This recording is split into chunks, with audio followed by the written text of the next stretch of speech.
అస్మద్గురుభ్యో నమః. శ్రీరంగసింహగిరిదేశికపాదసేవా ప్రాప్తాఖిల ద్రవిడవేదరహస్యజాతం శ్రీగౌతమాన్వయజమాశ్రితభాగధేయం గోపాలదేశికమహం శరణం ప్రపద్యే. వాధూలాన్వయసञ्जातमप्पलार्यतनूभवम् గోపాలాచార్య సచ్ఛాత్రం వందే వెంకటదేశికం. శ్రీవాత్స్య వరదాచార్య పౌత్రం తత్పద సంశ్రయం తాతార్యతనయం వందే రఘునాథాహ్వయం గురుం. కాశ్యపాన్వయ సంజాతం నారాయణ పదాశ్రితం శ్రీమన్నారాయణం వందే యతీశ్వర శ్రియాజుషం. సద్గ్రంథాధ్యయన సంగోష్ఠిని ఈనాటి వ్యాసంగానికి సాదరంగా ఆహ్వానిస్తూ కలిసి ప్రార్థన చేసుకుందాం. శ్రీపరాశర భట్టార్యః శ్రీరంగేశ పురోహితః శ్రీవత్సాంకసుత శ్రీమాన్ శ్రేయసే మేస్తు భూయసే. ఉల్లాస పల్లవిత పాలిత సప్తలోకీ నిర్వాహకోరకిత నేమ కటాక్షలీలాం శ్రీరంగహర్మ్యతల మంగళదీపరేఖాం శ్రీరంగరాజమహిషీం శ్రియమాశ్రయామః. అనాఘ్రాతావజ్యం బహుగుణపరీణాహి మనసో దుహానం సౌహార్దం పరిచితమివాథాపి గహనం పదానాం సౌభ్రాత్రాదనిమిష నిషేవ్యం శ్రవణయోః త్వమేవ శ్రీర్మహ్యం బహుముఖయ వాణీ విలసితం.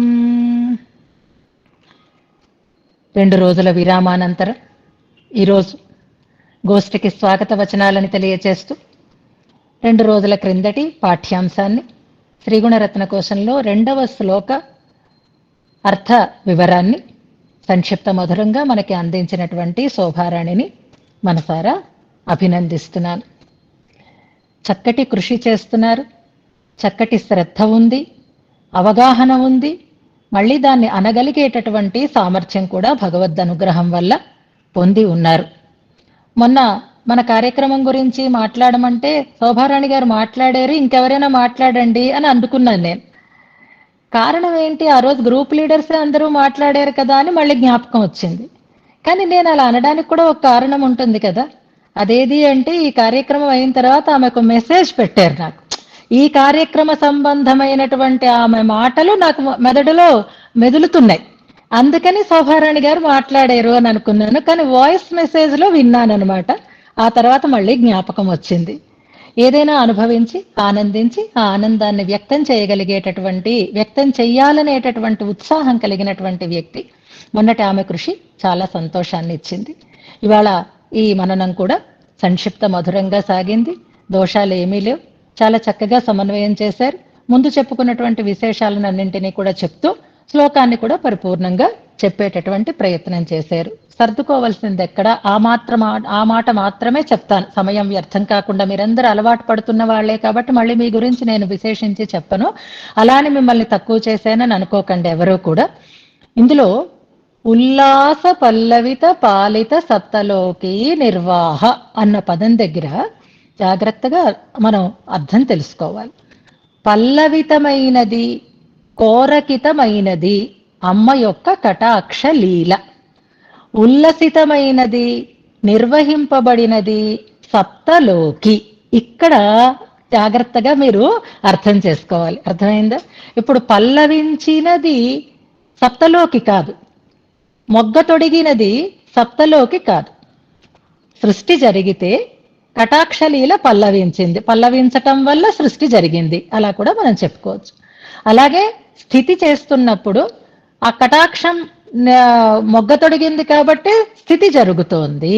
పల్లవించటము, కోరకితమవడము అనేది కటాక్షానికి విశేషణాలుగా, ఉల్లాసము, నిర్వాహము అనేది సప్తలోకి అనే దాన్ని జాగ్రత్తగా సమన్వయం చేసుకుంటే సరిపోతుంది. అక్కడ ఒక చిన్న కన్ఫ్యూజన్ కనిపించింది వివరణలో, మళ్ళీ కూడా చెప్పుకుందాం, కానీ జాగ్రత్తగా దాన్ని అందరూ కూడా గమనించాలి అని సూచన చేస్తూ చక్కగా శ్రద్ధగా మంచి శ్లోకాన్ని ఎంచుకొని దీపాన్ని వెలిగించి ఆ దీప కాంతిలో అమ్మ వైభవాన్ని చూపించినటువంటి శోభారానికి ఇతోధికమైనటువంటి ఆచార్య అనుగ్రహం, భగవద్ అనుగ్రహం కలగాలి అని ప్రార్థన చేసుకుంటూ ఈనాటి వ్యాసంగాన్ని మనం అయిన 2 శ్లోకాలు అనుసంధానం చేస్తూ 3వ శ్లోకార్థాన్ని తెలుసుకునే ప్రయత్నం చేద్దాం. శ్రీపరాశర భట్టారహ అయిపోయింది కాబట్టి మొదటి శ్లోకం. శ్రియై సమస్త చిదచిద్విధాన వ్యసనం హరేః అంగీకారిభిరాలోకై సార్థయంచై కృతోంజలిః ఉల్లాస పల్లవిత పాలిత సప్తలోకీ నిర్వాహకోరకితనేమ కటాక్షలీలాం శ్రీరంగహర్మ్యతల మంగళదీపరేఖాం శ్రీరంగరాజమహిషీం శ్రియమాశ్రయామః. ఇందులో ఉండేటటువంటి అర్థాలని కొంతవరకు మనం తెలుసుకున్నాం. తొందరగా చెప్పుకోవాలి, కానీ ఏది వదలకుండా ముందుకి సాగిపోవాలి. అలాంటి శక్తి అమ్మ మనకు అనుగ్రహించాలి అని ముందుగా మనం ప్రార్థన చేసుకుందాం. మొన్న మనకి సమయం చాలదని శ్రీ విష్ణు సహస్రనామ స్తోత్రంలో ఉండేటటువంటి నామాల వివరణని మనం తర్వాత తెలుసుకుందాము అని అనుకున్నాం. ఇవాళ మనం అక్కడి నుంచి ప్రారంభం చేసుకుంటూ కొత్త శ్లోకార్థాన్ని తెలుసుకునే ప్రయత్నం చేద్దాం. ఆ నామాలలోనే ఇవాళ మనం చెప్పుకునేటటువంటి శ్లోకార్థం కూడా ఇమిడి ఉంటుంది కనుక ఇప్పుడు ముందుగా మనం శ్రీ విష్ణు సహస్రనామ స్తోత్రంలో చెప్పుకున్నటువంటి శ్రీదః, శ్రీసః, శ్రీనివాసః అనేటటువంటి నామాల దగ్గరికి వెళదాం. వెనుకని మనం 2 శ్లోకాలు చెప్పుకున్నాం ఇంతవరకు. ఆ 2 శ్లోకాలలోనూ మొదటి శ్లోకంలో అమ్మ పేరుని శ్రీ అని ప్రథమ అభిధేయము అని శ్రీ అన్నారు, శ్రీయై శ్రీయం అని. అలాగే స్వామి నామం హరేహే అని చెప్పడం వల్ల హరి అనేటటువంటి నామాన్ని మొదటి శ్లోకంలో తెలుసుకున్నాం. 2వ శ్లోకంలో శ్రీరంగరాజు అన్నారు, శ్రీరంగరాజ మహిషి అర్చామూర్తినే చెప్పారు. ఇక్కడ కూడా మనకి శ్రీయం ఆశ్రయామః అన్నారు కనుక శ్రీ అనేటటువంటి నామమే చెప్పబడింది. ఇలా ప్రతి శ్లోకంలోనూ అమ్మని గురించి చెప్పిన పేరు ఏది, ఏ నామంతో అమ్మని చెప్పారు, ఏ నామంతో స్వామిని చెప్పారు అనే దాన్ని మీరు గమనిస్తూ ఉంటారని ఈ వివరణ నేను చేస్తున్నాను. హరి అనేటటువంటి పదానికి ఇంతకు ముందు మనం చాలా అర్థాలను చెప్పుకున్నాం. హరించేవాడు అని ప్రధానంగా హరియష్టకంలో హరిర్హరతి పాపాని అని అంటాం కనుక మన పాపాలని పోగొట్టేవాడు ఆయన, హరించేవాడు ఆయన. అంటే మన శ్రమని పోగొట్టేవాడు ఆయన. పాపాల వల్ల కలిగేటటువంటి కర్మానుభవ రూపమైనటువంటి సంసార బంధాన్ని తొలగించేటటువంటి వాడు ఆయన. అందరి శ్రమని పోగొట్టేవాడు ఆయన అయితే ఆయన శ్రమని పోగొట్టేది అమ్మ అనేది మొదటి శ్లోకం ద్వారా మనం అర్థం చేసుకుందాం. ఆయన యొక్క వ్యసనం హరేహే, ఆ శ్రమని పోగొడుతోంది, శ్రమ హారిణి అవుతోంది తన ఆమోదాన్ని తెలియచేసి అని. ఆ హరి శబ్దానికి ఒక అర్థం ఇవాళ మనం వివరణ చేసుకుందాం. శ్రీయై అనే పదాన్ని మనం చెప్పుకుంటున్నాం కాబట్టి హరి అనే దానికి అందరి చేత ఆశ్రయింపబడేటటువంటి ఆమె యొక్క మనస్సుని హరించిన వాడు కనుక హరి అని అర్థం చెప్పబడుతుంది. జాగ్రత్తగా గమనించండి. శ్రియం ఆహరతి ఇతి హరిహి, ఇది చాలా అద్భుతమైనటువంటి నిర్వచనం. ఇది ఈ సందర్భంగా మనం తెలుసుకోవలసిన నిర్వచనం.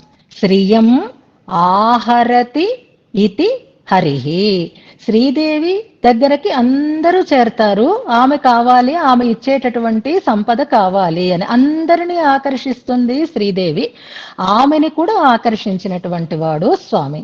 ఎక్కడ అంటే క్షీరసాగర మదన సందర్భంలో అందరూ ఉండగా అమ్మ కోరి చేరినది స్వామి యొక్క వక్షస్థలాన్ని కనుక ఆమెని కూడా స్వీకరించినవాడు, ఆమెను కూడా ఆకర్షించినవాడు, ఆమెను కూడా తన దరికి చేర్చుకున్నవాడు కనుక ఆయనని హరి, ఆమె మనస్సుని ఆకర్షించిన వాడు కనుక హరి అని చెప్పబడతాడు అని మనం ఈ నిర్వచనాన్ని జ్ఞాపకం పెట్టుకుందాం ఇక్కడ హరి అనేటటువంటి పదానికి.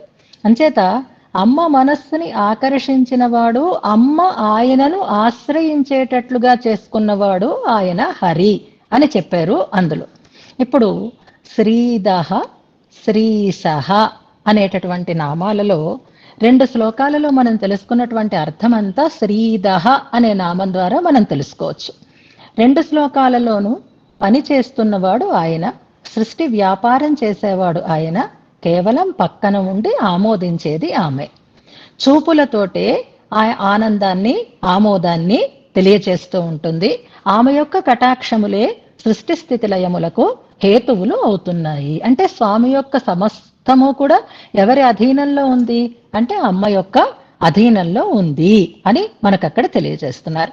అంటే ఇలా ఉండడం అనేది స్వామి కంటే ఆమెకి చాలా గొప్పతనం ఉండడం వల్ల, లేక స్వామికి ఆమె పట్ల ప్రేమ అధికంగా ఉండడం వల్ల, అంటే ప్రేమ అధికంగా ఉండడం వల్ల అనేదాన్ని శ్రీదహ అనే నామం దగ్గర చెప్తారు.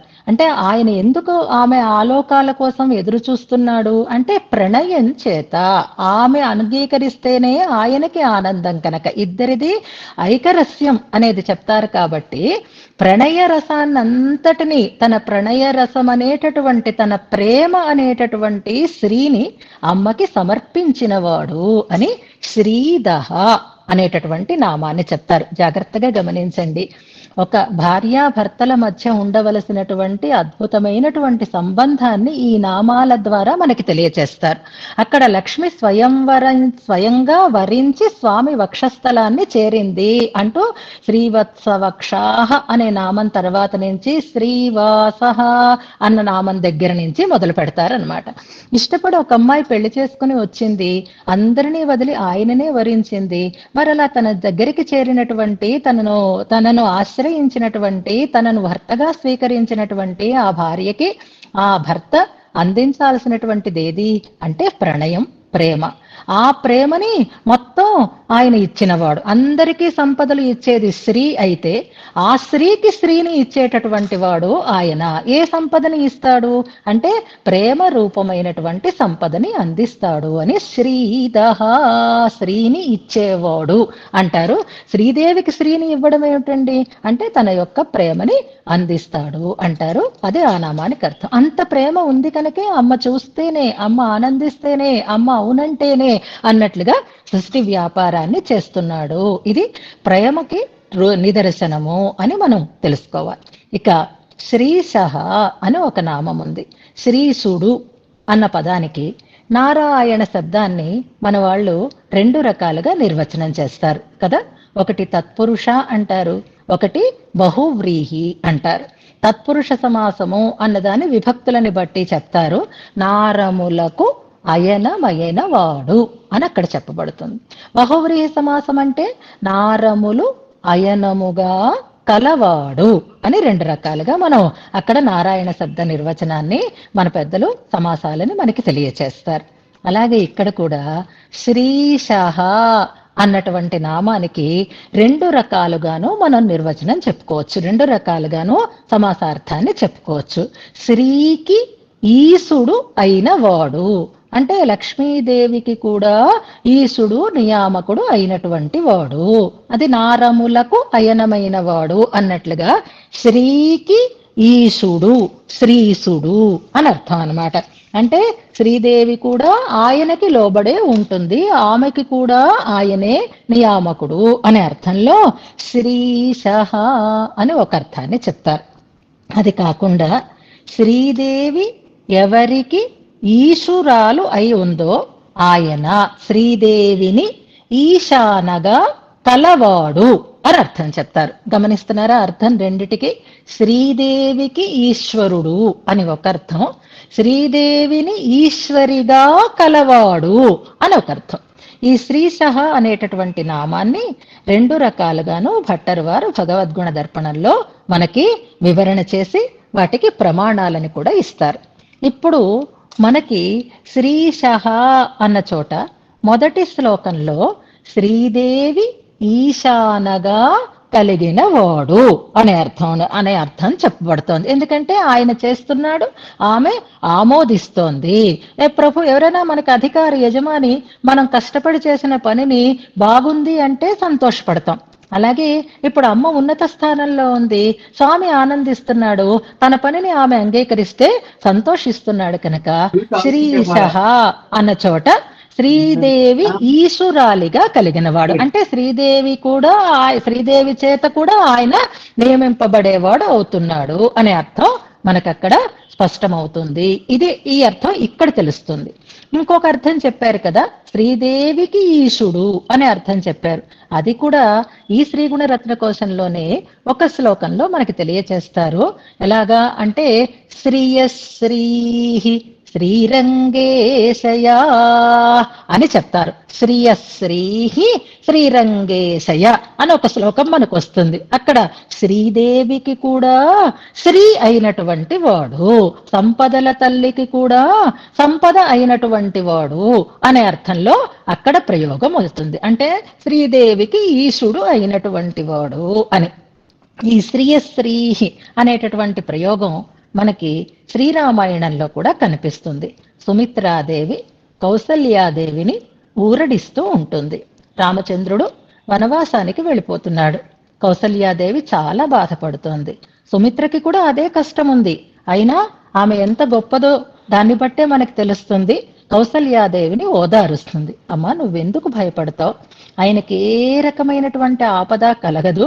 ఆయన ఎవరనుకుంటున్నావు అంటూ సూర్యస్యాపి భవేత్ సూర్యోహ్యగ్నేరగ్ని ప్రభోః ప్రభుః అంటూ శ్రియః శ్రీశ్చ భవేదగ్ర్యా అని వాల్మీకి ప్రయోగం అక్కడ మనకి కనిపిస్తుంది. సూర్యునికి సూర్యుడు, అగ్నికి అగ్ని, ప్రభువులకు ప్రభువు, శ్రీకి శ్రీ అంటూ శ్రియః శ్రీః అని అక్కడ చెప్తారు. సూర్యునికి సూర్యుడు అంటే అర్థం ఏమిటి? సూర్యుడు అందరి చేత ఆరాధింపబడతాడు. ఆ సూర్యుని చేత ఆరాధింపబడేటటువంటి వాడు పరమాత్మ. సూర్యుడు ఆరాధింపబడేటట్లుగా సూర్యునికి ఆ శక్తిని ఇచ్చినటువంటి వాడు ఆయన. ఎందుకంటే ఆదిత్య మండల అంతర్వర్తి అయి పరమాత్మ ఉంటాడు కాబట్టే సూర్యుడిని ఆరాధన చేస్తారు. సూర్యునికి తేజస్సు కానీ, అగ్నికి దాహకత్వం కానీ, బ్రహ్మరుద్రేంద్రాదులకి ప్రభుత్వం కానీ, అమ్మకి సంపదలను ఇచ్చి అందరూ ఆశ్రయించేటట్లుగా ఉండేటటువంటి గొప్పతనం కానీ ఎవరి వల్ల కలిగింది అంటే భగవంతుని వల్లే కలిగింది. అంటే ఆ స్త్రీకి ఆ గొప్పతనాన్ని కలిగించిన వాడు ఆయన అనక్కడ శ్రియః శ్రీశ్చ భవేత్ అనేటటువంటి ప్రయోగం ద్వారా చెప్తారు. అలాగే నిన్నటి శ్లోకంలో మనం ఇక్కడ అమ్మని ఈశానగా కలిగినవాడు అనే అర్థంలో చెప్పుకుంటే సృష్టి స్థితి లయములకి ఆమె హేతువు అవుతోంది అనే విషయం స్పష్టమవుతోంది. ప్రణయంతో ఆ రకమైనటువంటి ఆ స్థానాన్ని అందిస్తున్నాడు. గృహస్థ ధర్మాన్ని పాటిస్తున్నారు. గృహస్థ ధర్మాచరణంలో ఆ కార్యాలలో భార్యాభర్తలిద్దరికీ కూడా సమప్రాధాన్యం ఉంటుంది. ఆమె లేకుండా ఆయన ఏ పనిని చెయ్యలేడు కనుక అనేదాన్ని మనం వెనుకటి శ్లోకం ద్వారా తెలుసుకున్నాం. అంచేత స్వామి యొక్క ఆ ప్రేమని ఆ రకంగా పొందినటువంటి శ్రీని మనము ఆశ్రయిస్తున్నాము అని అర్థం. ఇక్కడ ఇంకా వివరిస్తారు, కానీ సంగ్రహంగా మీకు చెప్తాను. అమ్మని మనం భగవన్నారాయణాభిమతానురూప అనేటటువంటి శరణాగతి గద్యం చూర్ణికలో నిత్యానపాయిని అని అనుసంధానం చేస్తాం. ఎప్పుడూ ఆయన వక్షస్థలాన్ని విడవకుండా ఉండేది అని సామాన్యమైనటువంటి ఒక అర్థం మనం దానివల్ల తెలుసుకుంటాం. ఇక్కడ సృష్టి స్థిత్యాదుల గురించినటువంటి ప్రస్తావం వచ్చింది కనుక నిత్యానపాయిని అనంటే ఏం చెప్పుకోవాలి అంటే, ఇప్పుడు సృష్టి చేస్తున్నాడు ఆయన, ఆమె చూస్తోంది, ఆమోదిస్తోంది అంటున్నాం. అంటే సృష్టికి ముందే ఆమె ఉందన్నమాట స్వామితో పాటుగా అనే అర్థం మనకు తెలుస్తోంది. అంటే అమ్మవారు సృష్టి వర్గంలోకి చేరేది కాదు అనేటటువంటి ఒక అంశం మనకి తెలుస్తుంది. అంటే భగవంతుడు సృష్టి చేసినా, స్థితి చేసినా, సంహారం చేసినా ఒంటరిగా కాదు. అలాంటి అవస్థలలో కూడా ఎప్పుడు పరమాత్మతో చేరి ఉండేటటువంటి తత్వమే శ్రీతత్వము, లక్ష్మీతత్వము. ఆయనే ఆయన స్వరూపానికి నిరూపకంగా ఉండేది అని అర్థం. ఇప్పుడు నిత్యానపాయిని అనే మాటని మనం ఎలా అర్థం చేసుకోవాలి? ఒక్క క్షణం కూడా వక్షస్థలాన్ని విడిచిపెట్టి ఉండదు, అగలగిల్లేని ఇవన్నీ మనం చెప్పుకుంటున్నాం కదా. ఈ శ్లోకాలు అనుసంధానం చేసుకున్నప్పుడు మనం ఎలా అర్థం చేసుకోవాలి అంటే, అమ్మ ముఖాన్ని కనిపెడుతూనే స్వామి సృష్టి చేస్తున్నాడు, స్థితి చేస్తున్నాడు, సంహారం చేస్తున్నాడు. అంటే అన్ని అవస్థలలోనూ స్వామితో కలిసి ఉన్నది అవుతోంది అమ్మ అనే విషయం వెనుకటి శ్లోకాల ద్వారా మనకి స్పష్టమవుతోంది.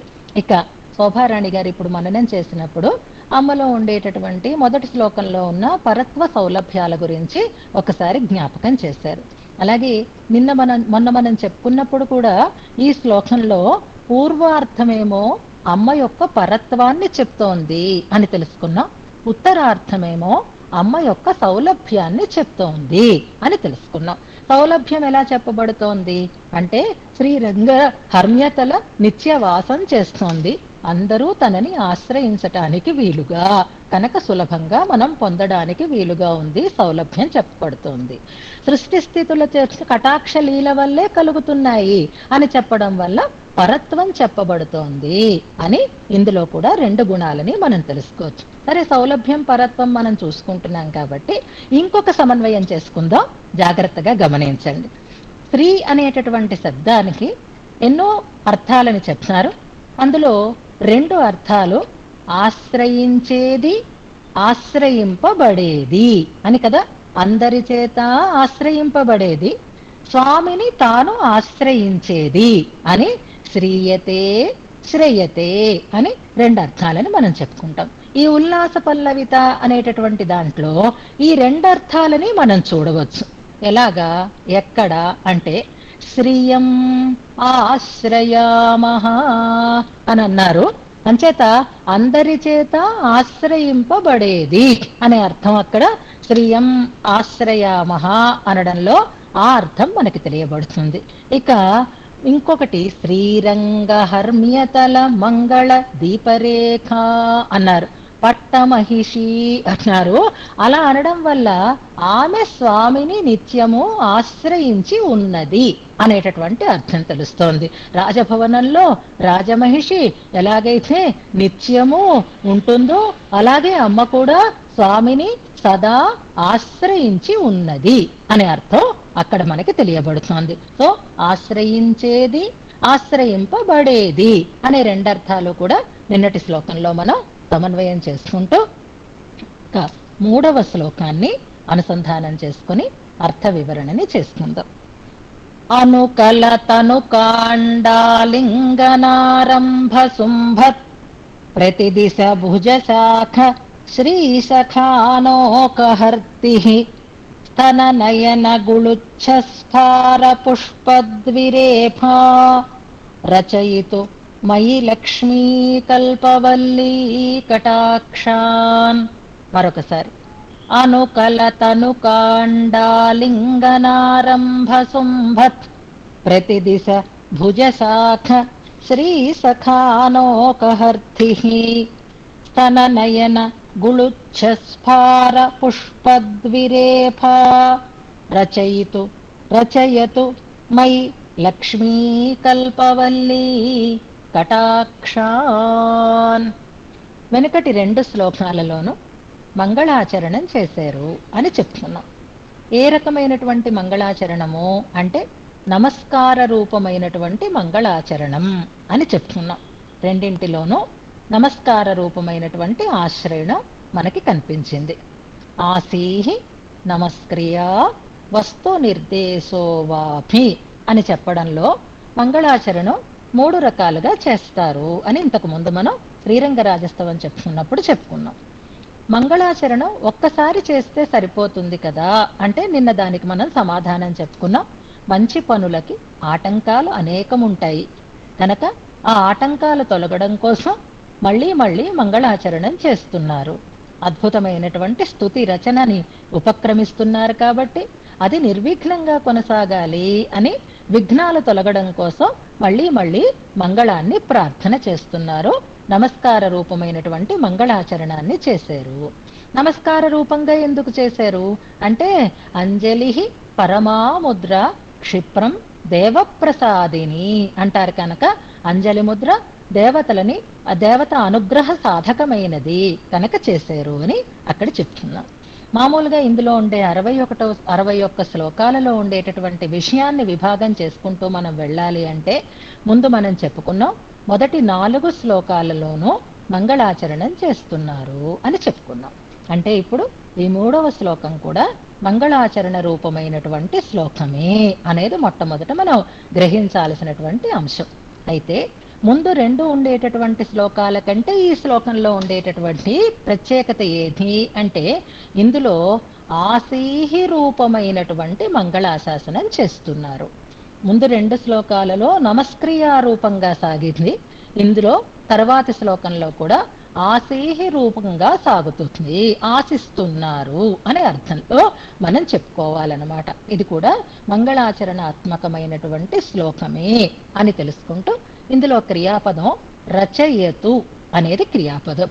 రచయతు అంటే కలిగించుగాక, నాకు అందించుగాక అనేటటువంటి అర్థంలో, చేయుగాక అనే అర్థంలో.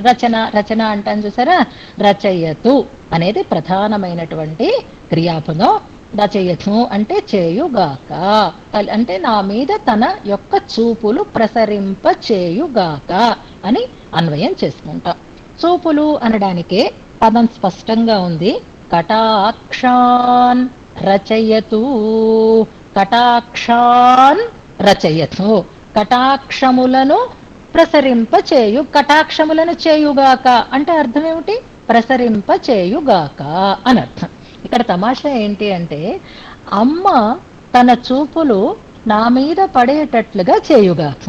నేను ఆమె వైపు చూడకపోవచ్చు, నేను ఆ ప్రయత్నం చేయగలిగేవాడను కాకపోవచ్చు, కానీ నా మీద ఆమె తన చూపులు పడేటట్లుగా చెయ్యాలి. మీరు నా వైపు చూడకపోయినా నేను మీ వైపు చూడాలి అని పెద్దల గురించి ఎలా మనం భావన చేసుకుంటామో అలాగే నేను చూడగలిగేవాడను కాదు, నేను పొందగలిగేవాడను కాదు, కానీ పొందాలి అనేటటువంటి తహతహ ఉంది కనుక ఆమె కటాక్షానికి నన్ను పాత్రుడను చేయుగాక అని కోరుకుంటున్నారు ఇందులో.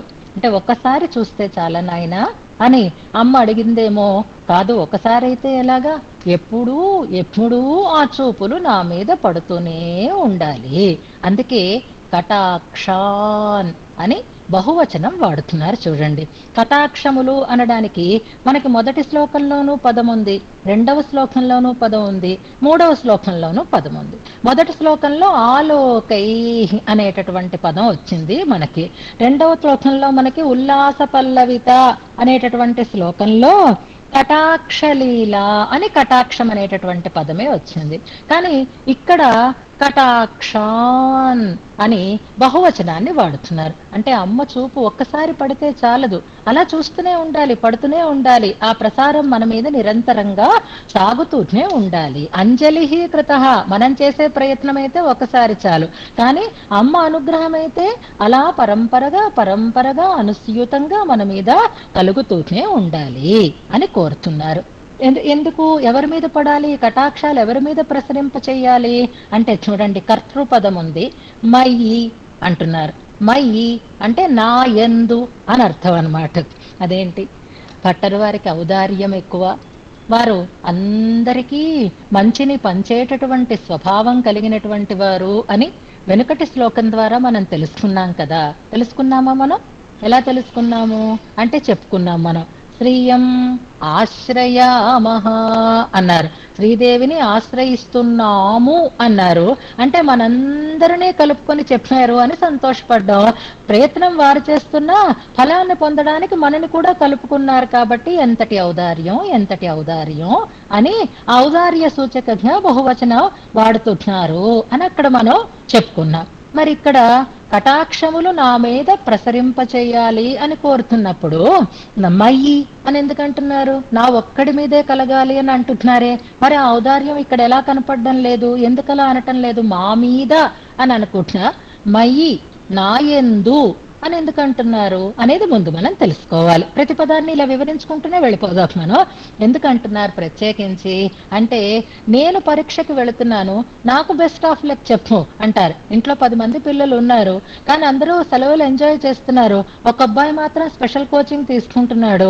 ఆ అబ్బాయికి ఆ రోజు టెస్ట్ ఉంది, వెళుతున్నాడు, అమ్మని ప్రార్థిస్తున్నాడు, అమ్మా నాకు బెస్ట్ విషెస్ చెప్పు అని అంటున్నాడు. నాకు బెస్ట్ విషెస్ చెప్పు అనడంలో అర్థం ఏమిటి?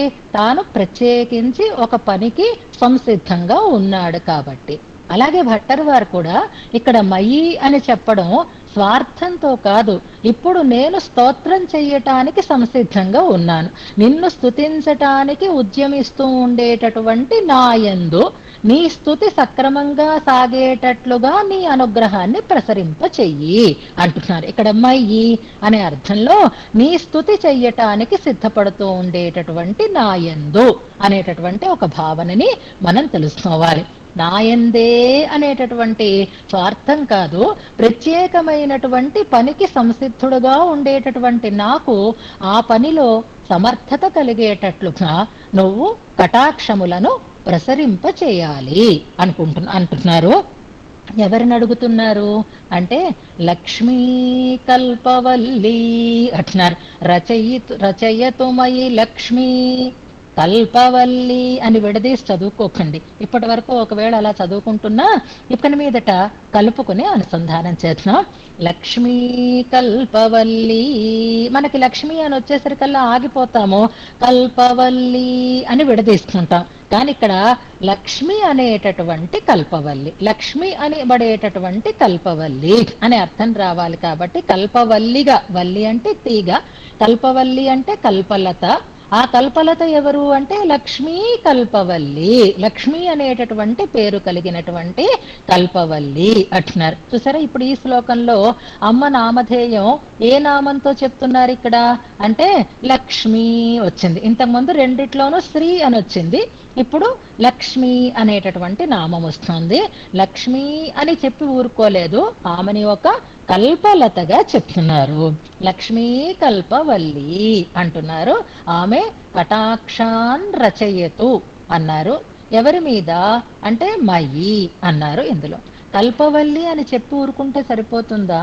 ఆ కల్పవల్లికి చక్కగా వివరణ చేయాలి, కల్పవల్లిగా వర్ణించాలి. అదే మీద నుండేటటువంటి 3 పాదాలలోనూ మనకి స్పష్టం చేస్తున్నారు. కల్పలత అని అనుకున్నాము. మామూలు వృక్షానికి కల్పవృక్షానికి ఉండేటటువంటి తేడా ఇంతకు ముందు మనం శ్రీరంగరాజస్తవంలో తెలుసుకున్నాం చక్కగాను. ఈ కోరిన కోరికలను అన్నింటినీ తీర్చేటటువంటి వృక్షాన్ని, దేవతా వృక్షాన్ని కల్పవృక్షము అని అంటారు అని భగవంతుణ్ణి కూడా కల్పవృక్షంగా పోల్చి చెప్పినటువంటి శ్లోకం ఒకసారి మనం జ్ఞాపకం చేసుకుందాం. ఇప్పుడు అమ్మ వైభవాన్ని చెప్తున్నారు కాబట్టి అమ్మని వృక్షంగా కాదు, ఆ వృక్షాన్ని అల్లుకొని ఉన్నటువంటి తీగగా ఇందులో అందంగా వర్ణన చేస్తున్నారు. కాబట్టి కల్పవల్లి అన్నారు. కాబట్టి ఆ కల్పవల్లి, కల్పలత చుట్టుకునేది దేనికి అంటే కల్పవృక్షానికే కనుక దాన్ని ఇందులో మనకి ఈ 3 పాదాలలోనూ చెప్తున్నారు. ఇందాక మనం శ్రీ విష్ణు సహస్రనామ స్తోత్రంలో 2 నామాలను వివరించుకున్నాం. తర్వాత ఉండేటటువంటి నామం ఏది అంటే శ్రీనివాస అనేటటువంటి నామం. శ్రీనివాసుడు అంటే శ్రీకి నివాసము అయినటువంటి వాడు అని అక్కడ అర్థం.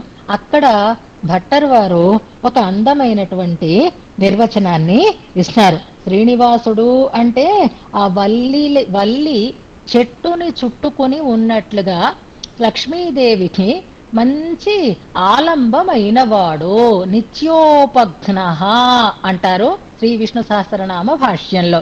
అంటే అక్కడ వృక్షముని అల్లుకొని ఉన్నటువంటి తీగ, దివ్యవల్యా కల్పద్రుమయివ అంటారు. దివ్యవల్యా కల్పద్రుమయివ తస్య నిత్యోపఘ్న అని అక్కడ తామే చక్కటి వివరణని చేస్తున్నారు. కల్పవల్లి చేత నిత్యము అల్లుకొనిబడి ఉన్నటువంటి ఆమె అల్లుకోవడానికి వీలైనటువంటి ఒక ఆశ్రయము అయినవాడు అని చెప్తున్నారు. అంటే లక్ష్మీ సంబంధం వల్ల పరమాత్మకి కలిగేటటువంటి అతిశయాన్ని చెప్పేటటువంటి నామాలు అవన్నీ కూడా.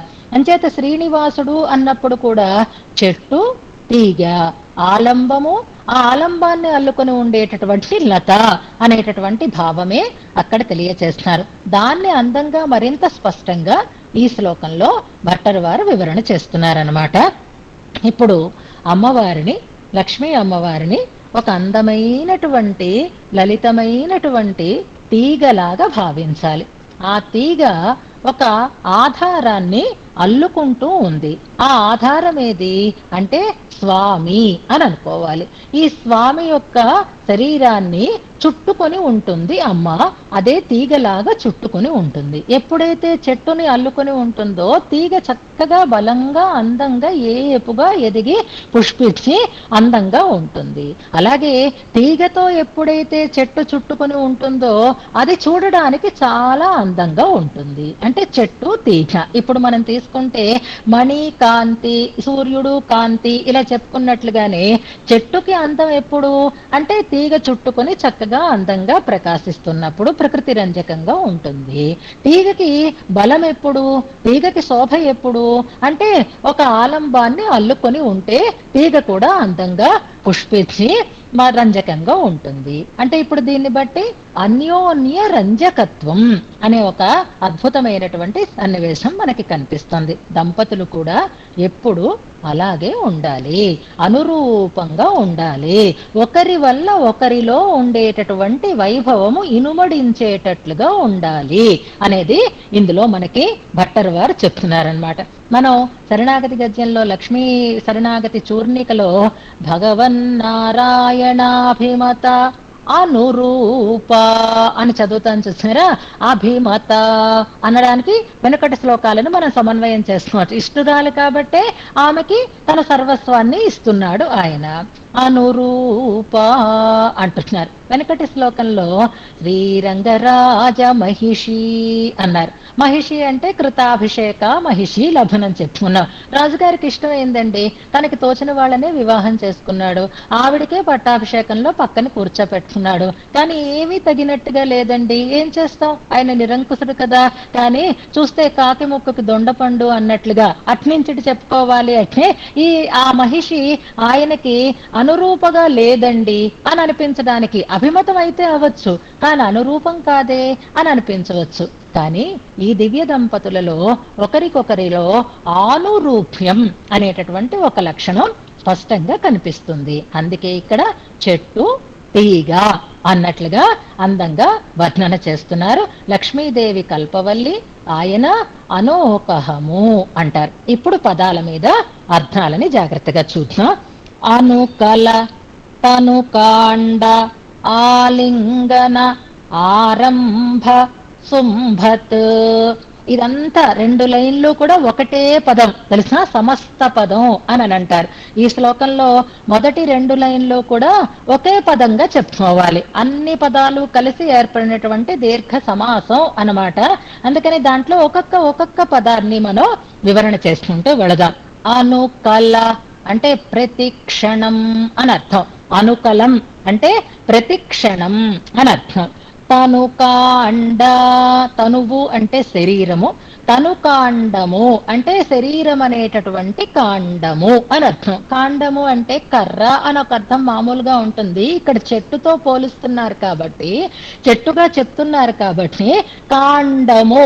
చెట్టు అనేసరికల్లా ఇదిగో వృక్షశాస్త్రం చదివిన వాళ్ళందరికీ స్పష్టంగా తెలుస్తుంది. అందులో ఉండేటటువంటి పార్ట్స్ ఏ పార్ట్స్ ని ఏ రకంగా పిలుస్తారు.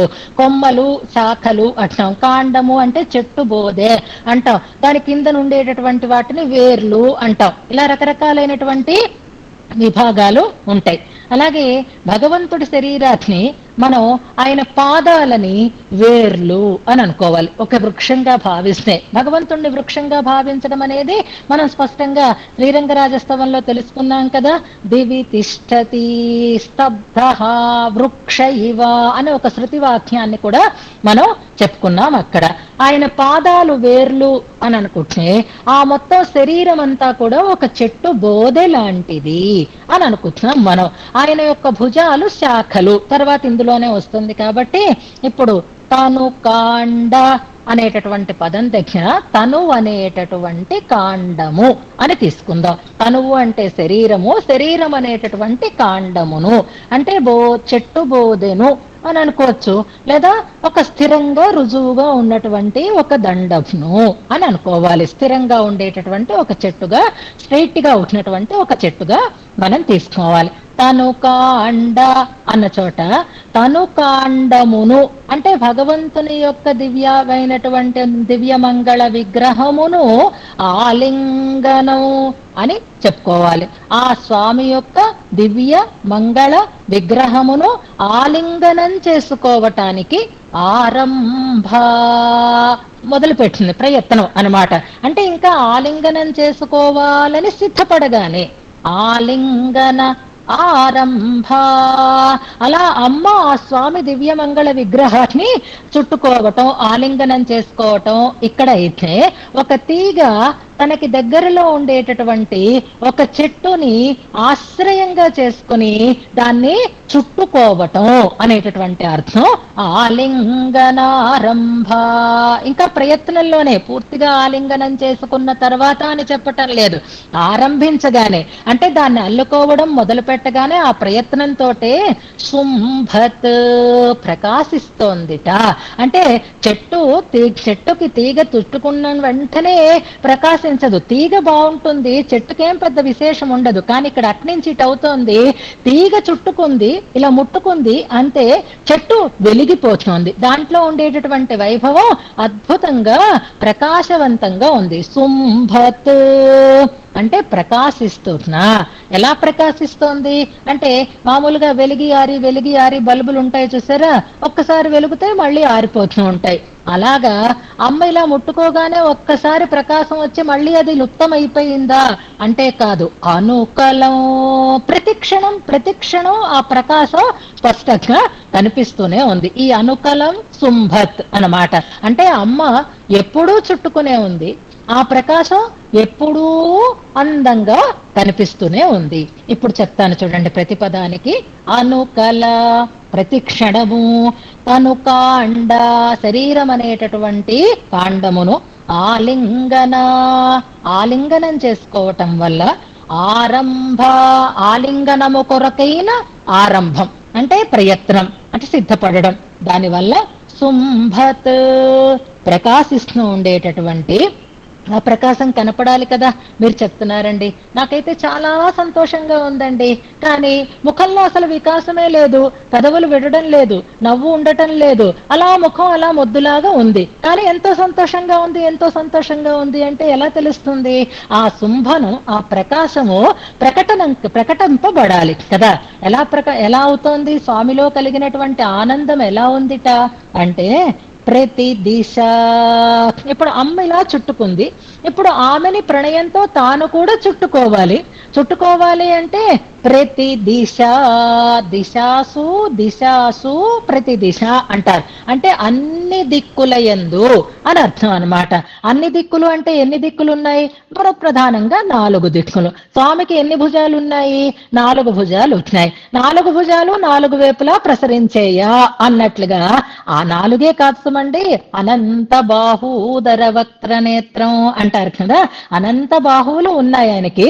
కనుక ఒక చెట్టు కొమ్మలతోటి విస్తరించింది, అన్ని వైపులకి విస్తరించింది, ఒక పక్కకే కాదు 4 దిక్కులా కొమ్మలు విస్తరించినటువంటి వృక్షం ఎలా ఉంటుందో అలాగే ఈ తీగ చుట్టుకోవటం వల్ల ఈ స్వామి అనేటటువంటి ఈ వృక్షం ప్రతి దిశ అన్ని వైపులా భుజ శాఖ, భుజములే శాఖలు, భుజ శాఖ భుజములనేటటువంటి శాఖల కలిగినటువంటి అంటే బాగా కొమ్మలతో అన్ని వైపులా విస్తరించినటువంటి శ్రీ సఖ అనోకః రుద్ధి.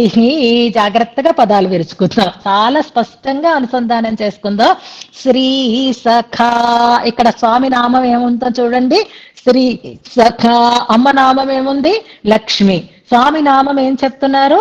శ్రీ సఖుడు అని చెప్తున్నారు. శ్రీ సఖుడు ఎంత అందమైన నామమో కదా. శ్రీదేవికి సఖుడు ఆయన అంటున్నారు. అంటే శ్రీయపతి అని చెప్పడం వల్లే ఆయన యొక్క పరత్వం తెలియస్తుంది. కాబట్టి శ్రీ సఖ, శ్రీ సఖుడు అనేటటువంటి అనోకహం అంటే కామన్ గా మామూలు అర్థం చెట్టు అని అర్థం. కానీ ఇక్కడ అమ్మని కల్పలత అన్నారు కనుక ఇది కూడా సామాన్యమైన వృక్షం కాదు, కల్పద్రుమం అని అనుకోవాలి. శ్రీ సఖ అనోకః, శ్రీ సఖుడు అనేటటువంటి అనోకహము చెట్టు యొక్క, కల్పవృక్షము యొక్క రుద్ధి. ఈ పదం కూడా మనకి ఇంతకు ముందు వచ్చింది, చాలా సార్లు మనం దాన్ని రివైజ్ చేసుకున్నాం. రుద్ధి అంటే సంపద అని అర్థం. ఆ సంపద కలిగినది ఎవరు అంటే అమ్మవారు. ఎవరు ఏ సంపద అంటే శ్రీ సఖానోకః రుద్ధి. శ్రీ సఖుడు అనేటటువంటి కల్పవృక్షము అంతటా పరుచుకొని శాఖలతో విస్తరించి దాంట్లో ఉండేటటువంటి వైభవము ప్రకటితమవుతోంది. ఆ సంపదని కలిగి ఉన్నది ఎవరు అంటే లక్ష్మీ కల్పవల్లి. దీంట్లో ఒక అందమైనటువంటి సాంప్రదాయకమైనటువంటి అర్థాన్ని ఎంత స్పష్టంగా చెప్తున్నారు అంటే, అమ్మ ఆశ్రయించి ఉంటేనే, అమ్మ ఆయనతో కూడి ఉంటేనే స్వామిలో ఉండేటటువంటి గుణాలు ప్రకటితములు అవుతాయి, లేకపోతే ఆ గుణాలు లోపిస్తాయి. కాకాసురుణ్ణి రక్షించవు, రావణాసురుణ్ణి సంహరించవు. ఎందువల్ల? అప్పుడు సీతమ్మ పక్కని ఉంది, ఇప్పుడు సీతమ్మ పక్కని లేదు. ఇలాంటి పదాలు తర్వాత కూడా శ్లోకాలు మనకి వస్తాయి. కాబట్టి అనోకహ రుద్ధి సంపద అని అర్థం. అనోకహానికి సంపద ఏమిటి? చెట్టుకి సంపద ఏమిటి అంటే చక్కగా దాంట్లో ఉండేటటువంటి ఆ చిగుళ్ళు ఫలించి కాయలు కాచి ఫలవంతములు కావడం. ఫలవంతం అవుతుంది చెట్టు. ఫలవంతమైతే అది సంపద. అలాగే భగవంతుడిలో ఉండేటటువంటి గుణములు కూడా ఫలవంతములు అవుతాయి ఎప్పుడు? అమ్మ ఆశ్రయించి ఉండటం వల్ల. అందుకని చెట్టు అంటే అది చిగురు తొడిగి, మొగ్గ తొడిగి, కాయ కాచి ఫలాన్ని పొందడం, అది వృద్ధి. అంటే ఆ వృద్ధి చెట్టుకైతే స్వామికి చక్కటి ఆత్మగుణాలు, చక్కటి దేహ గుణాలు అన్నీ కూడా మరింతగా ప్రకాశమానములుగా ఉండుట అనేటటువంటి అర్థంలో ఇక్కడ చెప్తున్నారు. అంటే స్వామిలో ఉండేటటువంటి ఆత్మగుణాలు, జ్ఞానము, శక్తి మొదలైనవి, దయ, వాత్సల్యం ఇలాంటివన్నీ కూడా ఆత్మగుణాలు. సౌందర్యము, సౌకుమార్యము, సౌగంధ్యము ఇలాంటివన్నీ కూడా దేహ గుణాలు. అంటే స్వామిలో ఉండేటటువంటి దేహ గుణాలు స్పష్టంగా ప్రకటితములవుతున్నాయి. స్వామికి ఉండేటటువంటి ఆత్మగుణాలు మంచిగా ఫలవంతములు అవుతున్నాయి. అంచేత ఇక్కడ సంపద అంటే ఏ అనుకోవాలి? స్వామిలో ఉండేటటువంటి గుణములు, అవి ఆత్మగుణములు, దేహ గుణములు కూడా. అవి ఏమవుతున్నాయి? అమ్మ ఆశ్రయించటం వల్ల, అమ్మ చేరటం వల్ల అవి చక్కగా అద్భుతంగా ప్రకాశిస్తున్నాయి. అలాంటి వృద్ధి కలిగినటువంటి లక్ష్మీ కల్పవల్లి అని అమ్మ ఆశ్రయించటం వల్ల స్వామిలో కలిగినటువంటి ఒక అద్భుతమైనటువంటి దీప్తిని అక్కడ మనకి తెలియచేస్తున్నారు. మరి వల్లి అన్నారు కదా, లక్ష్మీదేవి వల్లిలో ఉందా అంటే ఉంది, తీగలో ఉందా అంటే ఉంది. ఆ తీగలో ఉండేటటువంటి అంశాలు, అమ్మలో ఉండేటటువంటి అంశాలు రెండింటిని సావయవ రూపకం అంటారు. వాటి రెండింటిని ఇందులో సమన్వయం చేస్తున్నారు. తీగకేముంటాయి? పూల గుత్తులు ఉంటాయి. తీగకేముంటాయి? బాగా వికసించినటువంటి పువ్వులు చక్కగా వికసించి ఉంటాయి. ఆ పువ్వులు ఎంత వికసించి ఉంటాయి అంటే ఆ పువ్వులలో ఉండేటటువంటి తేనెని తాగడం కోసం తుమ్మెదలు దాని మీద వాలి ఉంటాయి. అంటే తుమ్మెదలు మధువు గ్రోలుతూ ఉండగా పూచినటువంటి విస్తారమైనటువంటి వికాసం కలిగినటువంటి పువ్వులని కలిగి ఉంటుంది తీగ. అంతేకాదు ఒక్కొక్క చోట తీగకి పూలు గుత్తులుగా పూల గుత్తులతో కూడి ఉంటుంది తీగ. మరి అమ్మవారిని మీరు కల్పవల్లి అంటున్నారు, అమ్మవారిలో అలాంటి లక్షణాలు ఉన్నాయా? అమ్మవారి దివ్యమంగళ విగ్రహంలో వల్లీత్వం అనేది ఉంటుందా అంటే ఉంటుంది. ఎలాగా అంటే ఈ కల్పవల్లిలో, ఈ లక్ష్మీ కల్పవల్లిలో పూల గుత్తులు కనిపిస్తున్నాయి. ఏవి అది అంటే స్తన, అమ్మ యొక్క వక్షసీమే పూల గుత్తులు అనిపిస్తోంది. నయన, అమ్మ యొక్క నయనములే వికసించినటువంటి అందమైనటువంటి పుష్పాలు అని అనిపిస్తోంది. గుళుచ్చం అంటే గుత్తి అని అర్థం అన్నమాట. ఇక్కడ చూడండి 3వ పాదంలో స్తనము అంటే స్తనం, అమ్మ యొక్క వక్షసీమ సౌందర్యం, అది గుళుచ్చం, గుత్తులని తలపిస్తోంది. నయనములు ఉన్నాయి, అవి స్ఫార స్ఫార వికసించినటువంటి పుష్పములు అన్నట్లుగా అవుతున్నాయి. స్తన, నయన ఇవి రెండు వరుసగా చెప్పారు. గుళుచ్చ, స్ఫార, పుష్ప ఇవి రెండు వరుసగా చెప్తున్నారు. క్రమంగా మనం అన్వయం చేసుకోవాలి. ఎలాగా అంటే స్తన గుళుచ్చ, నయన స్ఫార పుష్ప అనుకోవాలి. నేత్రాలేమో వికసించినటువంటి పుష్పాలలా అవుతున్నాయి, స్తనమే వక్షస్థేమ అయితే పూల గుత్తులలా ఉంది అని స్తన నయన గుళుచ్చ స్ఫార పుష్ప. తమాషా చూసారా? నిన్నటి శ్లోకంలో నేమ అనే పదం వచ్చింది, ఇవాల్టి శ్లోకంలో స్ఫార అనే పదం వస్తోంది. రెండు క్వైట్ ఆపోజిట్ అన్నమాట. నిన్న నేమ అనే పదానికి మనం ఏమర్థం చెప్పుకున్నాము? నేమ అంటే ఈషత్, కొంచెంగా, స్వల్పమైన. అమ్మ పూర్తిగా నేత్రాలు విరిచి చూడక్కర్లేదు, కొంచెంగా అనుకున్నాము, స్వల్పము అని చెప్పుకున్నాము, అర్థం నిమీలితములు అని. నేమ అంటే కొంచెమైన, అర్థం సగము అని అనుకున్నాం. ఇక్కడ స్ఫార అంటున్నారు, అంటే బాగా వికసించిన. ఈ స్ఫార అనే పదం కూడా మనకి శ్రీరంగరాజస్తవంలో వచ్చింది. అవన్నీ గుర్తు చేసుకుంటే సమయం చాలదని నేను అక్కడికి వెళ్ళటం లేదు. స్ఫార పుష్ప. ఇక్కడ నయనాలు అరమోడ్పులుగా లేవు, అమ్మ నయనాలు బాగా విప్పారి ఉంటున్నాయి. ఆ విప్పారినటువంటి ఆ నయనాలు వికసించినటువంటి పుష్పాలని కల్పిస్తున్నాయి. ఆ పుష్పాలలో కూడా చక్కటి ఒక ధావళ్యం, ఒక తెలుపు, ఒక స్వచ్ఛత కనిపిస్తోంది.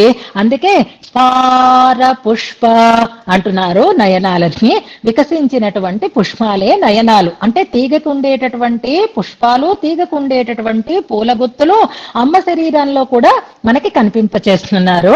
అంతేకాదు ఆ వికాసం ఉంటే చాలదండి, కళ్ళల్లో ఎప్పుడూ కూడా స్నేహం ఉండాలి. స్నేహం అంటే స్నిగ్ధత అంటున్నారు.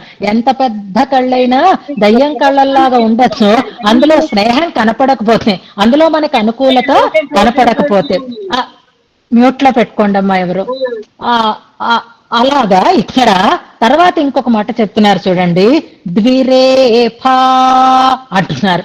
ద్విరేఫము అంటే తుమ్మెద అని అర్థం. ఇప్పుడు అమ్మ నేత్రాలని కేవలం వికసించిన పుష్పాలుగా మాత్రమే చెప్పటం లేదు, వికసించిన పుష్పాలలో మధువు గ్రోలుతున్నటువంటి తుమ్మెదలని కూడా చెప్తున్నారు ఇందులో. అంటే నేత్రాలలో నల్లగుడ్డు ఉంది, కనీనిక అంటారు, దాన్ని ద్విరేఫం అంటున్నారు. ద్విరేఫము అంటే తుమ్మెద అని అర్థం అన్నమాట.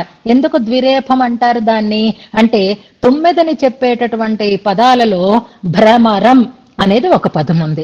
భ్రమరం అనేటటువంటి పదంలో భ్రాలో ఒక రేఫ ఉంది, రా అనేది ఒక రేఫ. రేఫ అంటే రకారం అన్నమాట. భ్రమరం అన్నప్పుడు రెండు రేఫలు కనిపిస్తున్నాయి కనుకే ద్విరేఫం అంటారు. రెండు రేఫలు కలిగినది కాబట్టి తుమ్మెద అని అర్థంలో కూడా అందంగా సమన్వయం చేస్తారు. ద్విరేఫ. ఇప్పుడు ఆ నల్లగుడ్లు అలా అలా అలా అలా కదులుతున్నాయి అన్నమాట. అందులో స్నేహం కనిపిస్తోంది, స్వచ్ఛత కనిపిస్తోంది. స్ఫార పుష్పం అంటే స్నిగ్ధత కనిపిస్తోంది. ద్విరేఫము అంటే అంటే అమ్మ నేత్రాలు వికసించిన పుష్పాలు, అమ్మ నేత్రాలలో ఉండేటటువంటి ఆ కనీనికలు, ఆ నల్లగుడ్లు ద్విరేఫములలో ఉన్నాయి. అంటే స్నేహపూరితంగా, స్నిగ్ధంగా ఉన్నాయి నేత్రాలు, మంచి స్వచ్ఛంగా ఉన్నాయి అమ్మ యొక్క నేత్రాలు. అంతేకాదు సాధారణంగా ఆ నటులు నటించేటప్పుడు ఆ కళ్ళల్లో ఉండేటటువంటి ఆ కనీనికని అటు ఇటు అటు ఇటు కదల్చడం అనేటటువంటి అద్భుతమైనటువంటి ప్రక్రియని చూపిస్తూ ఉంటారు. దాన్నే కటాక్షం అంటారు. అంటే ఆ కనుగుడ్లని అందంగా ప్రీతిస్ఫోరకంగా కదల్చటాన్ని కటాక్షం అంటారు అని కూడా మనకి నిర్వచనం ఇస్తారు. అలాంటి ద్విరేఫ అని దాన్ని మనకి చూపిస్తున్నారు. కటాక్షాన్ రచయితూ అంటున్నారు కదా, ఆ కనుగుడ్లని అటు ఇటు అటు ఇటు అటు ఇటు కదల్చి అందమైనటువంటి ఆ ప్రీతిస్ఫోరకంగా చేసేటటువంటి ఒక విన్యాసం మనకు అందులో కనిపిస్తుంది. అలా ఈ లక్ష్మీ కల్పవల్లి దివ్యమంగళ విగ్రహంలో పూల గుత్తులు, అలాగే వికసించిన పుష్పాలు, ఆ పుష్పాలలో వాలి మధుగ్రోలుతో ఉండేటటువంటి తుమ్మెదలు. కనుక కల్పవల్లిత్వం అనేది అమ్మ దివ్యమంగళ విగ్రహంలో మనం స్పష్టంగా దర్శించగలుగుతున్నాము. అలాంటి లక్ష్మీ కల్పవల్లి అనేదాన్ని చెప్తున్నారు. లక్ష్మి అనేటటువంటి కల్పవల్లి మయి కటాక్షాన్ రచయతు, నా యందు కటాక్షములను ప్రసరింపచేయుగాక అంటున్నారు. ఇందులో అంటే ఇందులో కూడా మళ్ళీ పూర్వార్థం తీసుకోండి.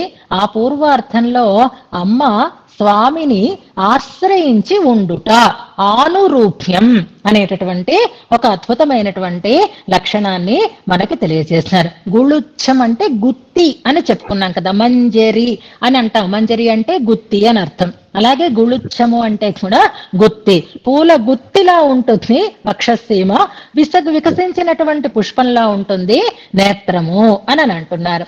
అలా స్వామిని శ్రీ సఖ అనోకః రథిః తమష అమ్మ యొక్క స్వరూప నిరూపకత్వం అనేటటువంటి ఒక గొప్పతనాన్ని శ్రీ సఖ అనే పదంతో చెప్తున్నారు. అంటే స్త్రీ సంబంధము కలిగినటువంటి వాడే పరాత్పరుడు అనేటటువంటి మాటని శ్రీ సఖ అనే పదంలో స్వామి యొక్క పరత్వం చెప్పబడుతుంది.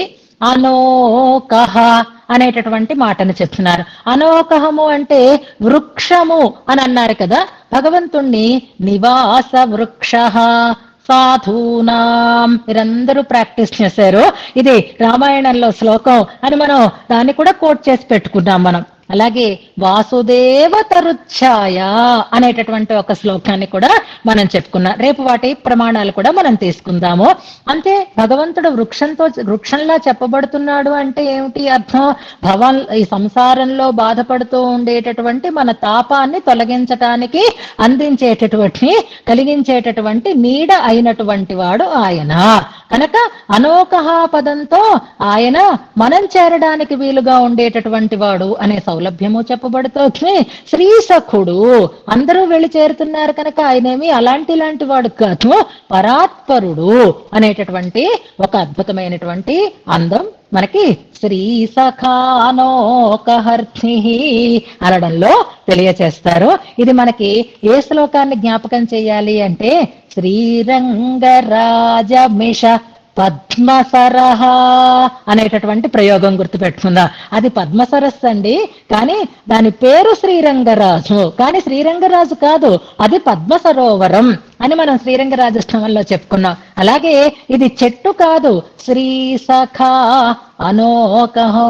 తమాషా, వృక్షశాస్త్రం చదివినటువంటి మా లతాకుమారి గారు లాంటి వారికి దానికి శాస్త్రీయమైనటువంటి నామాలు, ప్రతి చెట్టుకి ఏవో, మనం వ్యవహార నామం ఒకటి ఉంటుంది, శాస్త్రీయమైనటువంటి నామం ఒకటి ఉంటుంది. కొన్ని శాస్త్రీయ నామాలు ప్రసిద్ధమవుతాయి, కొన్ని వ్యవహార నామాలే ప్రసిద్ధమవుతాయి. ఈ పేరు అంటేనే మనకు తెలుస్తుంది, లేకపోతే తెలిసేటటువంటి అవకాశం లేదు. కానీ ప్రతి వృక్షానికి కూడా ఒక నేమ్ అయితే ఉంటుంది, అది రెండు రకాలుగానూ ఉంటుంది. కానీ ఆ వృక్ష శాస్త్రంలో లేని వృక్షాన్ని ఇవాళ భట్టర్ వారు మనకి చెప్తున్నారు. బహుశా వృక్ష శాస్త్రం చదువుకున్న వాళ్ళకి ఈ వృక్షం గురించి చెప్పబడి ఉండదు. శ్రీగుణరత్న కోసం చదువుకుంటేనే ఓహో ఇలాంటి వృక్షాలు కూడా ఉంటాయా అని చేర్చుకోవడానికి తగినటువంటి అవకాశం ఉంటుందేమో. అందుకని శ్రీ సఖానోకహో, ఎంత పిహెచ్డీ చేసిన వాళ్ళకైనా ఈ వృక్షం పేరైతే ఆ శాస్త్రంలో ఉండదు. కనుక ఈ శాస్త్రాలు కూడా మనం చదువుకోవాలి. అందుకే శ్రీ సఖుడు అనేటటువంటి పేరు కలిగినటువంటి అనోకహో అనడం ఎంత బాగుందో చూసారా. ఇందులో అన్ని ఎంత అందంగా చెప్పబడుతున్నాయి అంటే శ్రీ సఖుణ్ణి అనోకహంగా చెప్తున్నారు. అనోకహం అంటే చెట్టు, ఇక్కడ కల్పవృక్షం అని అర్థం. లక్ష్మిని కల్పవల్లిగా చెప్తున్నారు. నయనాలని స్థార పుష్పములు అంటున్నారు. వక్షసీమని గుళుచ్చము అంటున్నారు. తనువుని కాండము అంటున్నారు. ఇంకా ఎన్నో వివరించుకోవాలి. ఇంకో గంట సేపు మనం ఈ శ్లోకంలో వచ్చేటటువంటి వివరాలని చెప్పుకునేటటువంటి అవకాశం ఉంది. అంత అద్భుతమైనటువంటి శ్లోకాలు. అలాంటి లక్ష్మీ కల్పవల్లి మనకి అభీష్టప్రదురాలు కావాలి. తన యొక్క ఎలాగైతే అమ్మ స్వామిని ఆలింగనం చేసుకుంటే ప్రతి క్షణము ఆలింగనం చేసుకునే ఉంటుంది, ప్రతి క్షణము శోభిస్తూ ఉంటాడు ఆయన. అలాగే అమ్మ చూపులు మన మీద ప్రతి క్షణము పడుతూనే ఉండాలి అని కటాక్షాన్ రచయతు అంటున్నారు. ఇందులో ఇక్కడ ఒక్క విశేషం మాత్రం చెప్పుకుని పరిపూర్ణం చేసుకుందాం మనం. పరత్వం సౌలభ్యం అవుతూనే ఉన్నాయి. ఇవాళ రెండు విశేషాలు, ఒకటి ఆశ్రయించేది, ఆశ్రయింపబడేది అనేది రెండవ శ్లోకంలో తెలుసుకున్నాం. ఈ శ్లోకంలో లావణ్యము, సౌందర్యము, ఇది కూడా మనం శ్రీరంగరాజస్తవంలో చదువుకున్నాం కదా. లావణ్యము అంటే సాముదాయికమైనటువంటి శోభ, సౌందర్యము అంటే ప్రత్యవయవ శోభ అని ఏకైకస్మిన్ అనేటటువంటి శ్లోకంలో ఒక్కొక్క అవయవాన్ని చూసి అక్కడే ఆగిపోతున్నాను, మొత్తం ఎలా అనుభవిస్తాను అంటే ఏం అక్కర్లేదు, ఆ లావణ్యం ఉంది కదా అన్నిటినీ కలుపుతుంది అని అన్నారు భట్టర్ వారు అక్కడ.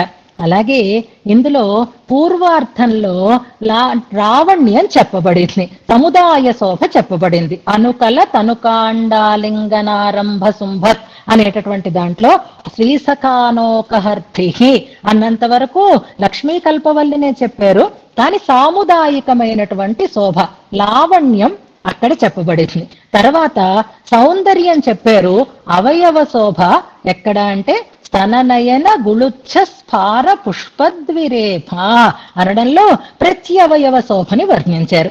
ఈ రకంగా ఈ శ్లోకంలో ఆ లక్ష్మీ కల్పవల్లి అనేటటువంటి ఒక ప్రత్యేకమైనటువంటి విశేషణంతో అమ్మలో ఉండేటటువంటి లావణ్యము చెప్పబడింది, అమ్మలో ఉండేటటువంటి సౌందర్యము చెప్పబడింది అని అంటారు.